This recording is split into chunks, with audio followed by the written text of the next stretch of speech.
Got enough space. And put that on there so I can turn that fan off of there, man. That's a good way to lock it.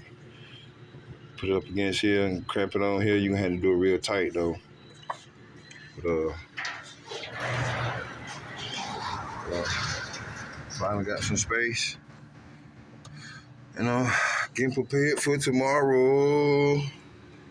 And hopefully tomorrow I'll be able to make some more progress, y'all. Get this thing on the road. This beast on the road. It's ready. It's waiting. It's waiting. Look at that. Nice interior. Got parts in here, but look, nice interior.